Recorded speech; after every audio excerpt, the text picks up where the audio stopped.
Crash course है तो वो होता नहीं है, डिटेल में पूरा पढ़ना पड़ता है। तो 11th क्लास से मैंने अपनी प्रिपरेशन शुरू की। दूसरों का टाइम टेबल फॉलो करने से ज़्यादा बेटर होगा कि आप अपने लिए खुद से कोई टाइम टेबल बना लो जो आपका सूटेबल हो। वहाँ सेंटर पे पहुँचे तो मैंने सोचा था मैं गाड़ी में भी पढ़ूंगी, पर फिर मेरे ताऊ जी मेरे साथ गए थे, वो बोले कि बेटा स्ट्रेस आउट हो जाएगी, इतना मत पढ़। बच्चे भी तो बहुत ज़्यादा थे इस बार। एक सेट तो वही था जो सबको मिला था, एक वो था जो पता नहीं क्यों था मुझे भी नहीं पता वो क्या था।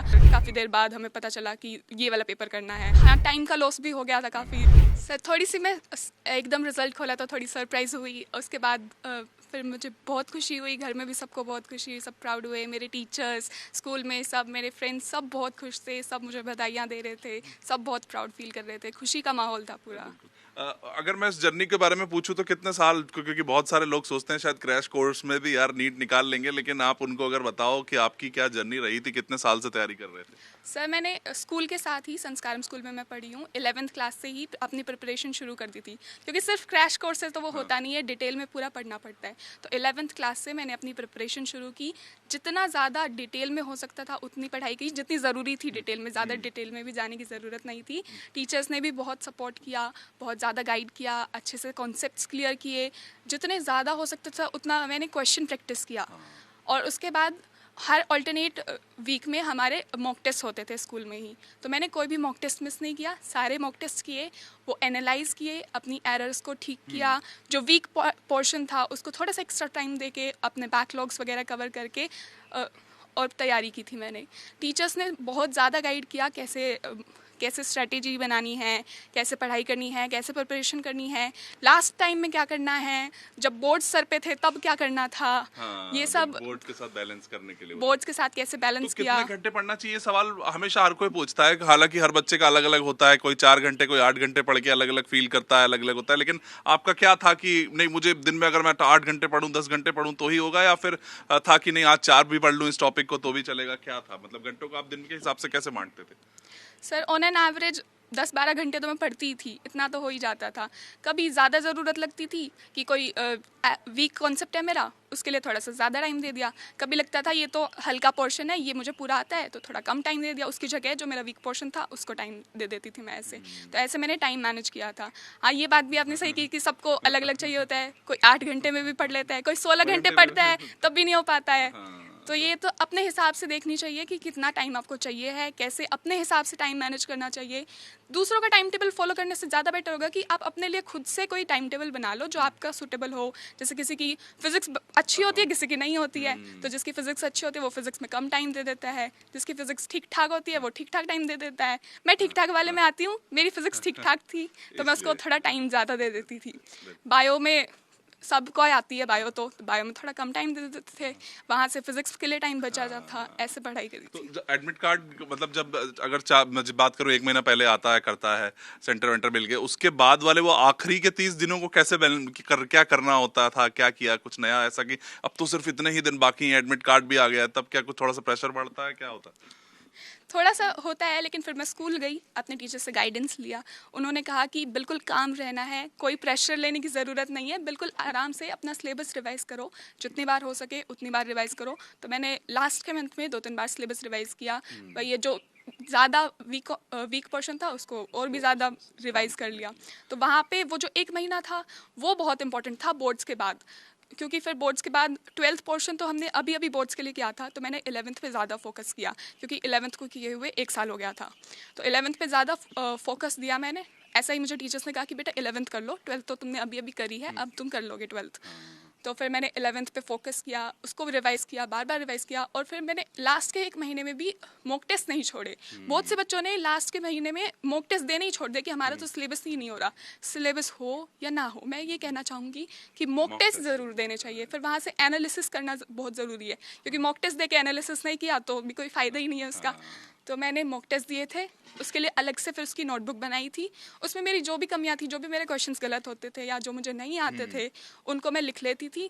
फिर वो कॉन्सेप्ट मेरे ध्यान में आ जाता था, वो ध्यान रखती थी मैं, उसको दोबारा पढ़ लेती थी जो गलत होता था, वीक होता था।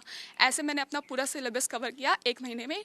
और जब भी स्ट्रेस लगता था तो मैं अपने टीचर से बात कर लेती थी, वो मुझे गाइड कर देते थे। स्कूल भी चली जाती थी मैं बोर्ड्स के बाद भी। बोर्ड्स के बाद भी तो और अब एग्जाम वाले दिन की मैं बात करूं तो एग्जाम वाले दिन क्या रहता है, सुबह सुबह से लेकर शाम तक की, क्या एग्जाम में ये चीजें हैं, कहाँ पे है सेंटर कहाँ था आपका, क्या लिया था आप? सेंटर बहादुरगढ़ था मेरा, बहादुरगढ़, हरदयाल अच्छा, पब्लिक स्कूल, अच्छा। वहाँ बहादुरगढ़ था।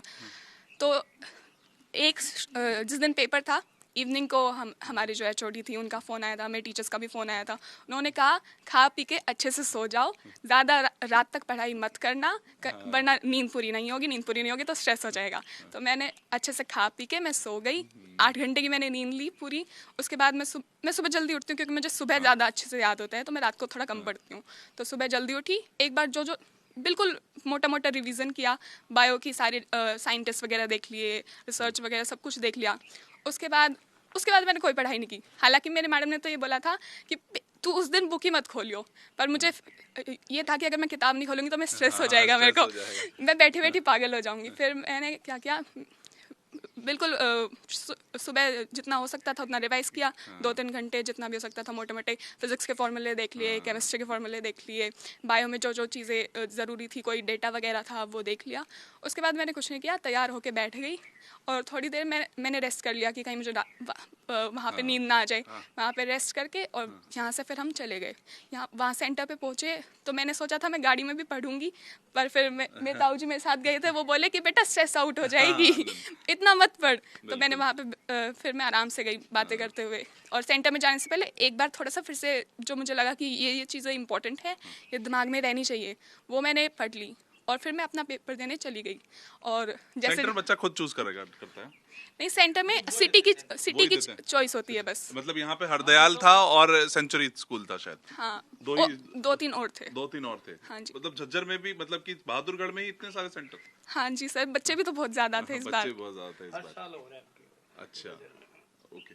तो फिर उसके बाद मतलब कि हमने, क्योंकि बहादुरगढ़ में पिछले महीने मैंने ये भी सुना कि कुछ बच्चों ने शोर शराबा भी किया था कि मेरे पेपर में ये हो गया, कुछ हिंदी इंग्लिश डमी हो गया। नहीं, ये नहीं हुआ था। हमारे सेंटर पे क्या हुआ था कि हमें 2 पेपर दे दिए गए थे। तो एक सेट तो वही था जो सबको मिला था, एक वो था जो पता नहीं क्यों था मुझे भी नहीं पता वो क्या था, हमें वो वाला सेट दिया। हमें दोनों दे दिए पहले पेपर। तो मेरा फर्स्ट अटेम्प्ट था, मुझे लगा ऐसा कुछ होता होगा कि 2 पेपर मुझे नहीं पता था क्या होगा। फिर बहुत देर हो गई, हमने मैडम को बोला, जो हमारी इन्विजिलेटर थी, मैम इनमें से अटेम्प्ट कौन सा करना है। तो मैडम भी बोली बेटा 1 मिनट रुक जाओ, हम कंफर्म करते हैं। तो ऐसे फिर काफ़ी देर बाद हमें पता चला कि ये वाला पेपर करना है। तो लेकिन हमें वो वाला पेपर मिला जो किसी को नहीं मिला था, हमें दूसरा पेपर मिला था। हमने फिर वो अटेम्प्ट किया। हाँ, टाइम का लॉस भी हो गया था काफ़ी, पर फिर भी हो गया था पेपर अच्छे से। वो पेपर किया हमने। और यही था, मैंने तो बैठ के, मेरी मैडम ने बोला था कि अगर स्ट्रेस हो तो गायत्री मंत्र गा लेना, मन मन में जाप कर लेना। मैंने वही किया, आंखें बंद करके मैं वहाँ बैठ गई। फिर पेपर आया, आराम से पेपर अटेम्प्ट किया, जितना मुझे आता था पहले वो किया। जो नहीं आ रहा था, एक आध क्वेश्चन जो रह गया था, उसको फिर मैंने एलिमिनेट करके करने की कोशिश की, वो भी हो गया था। बिल्कुल। तो मतलब अब आगे का मैं पूछूं कि तैयारी करते हुए दिमाग में चल रहे थे कि यार इस कॉलेज में, या फिर सिर्फ था कि बस एक बार पहले पेपर दे दूंगा? हाँ, मुझे पहले तो, जब मैंने शुरू में शुरू किया था ना, तब तो मेरे अंदर इतना जोश था कि मुझे तो एम्स दिल्ली ही चाहिए। फिर धीरे धीरे थोड़ा सा रियलिटी चेक हुआ, तो मैं कहा ठीक है, अभी सिर्फ पढ़ाई पे ध्यान देते हैं, कॉलेज का पेपर के बाद देखेंगे। फिर लास्ट के 1 महीना जो था ना, मैं कहना चाहूँगी वो सबसे इम्पोर्टेंट था, वो गेम चेंजर था। उस 1 महीने में जो मैंने तैयारी करी थी ना, वो बहुत काम आई मुझे।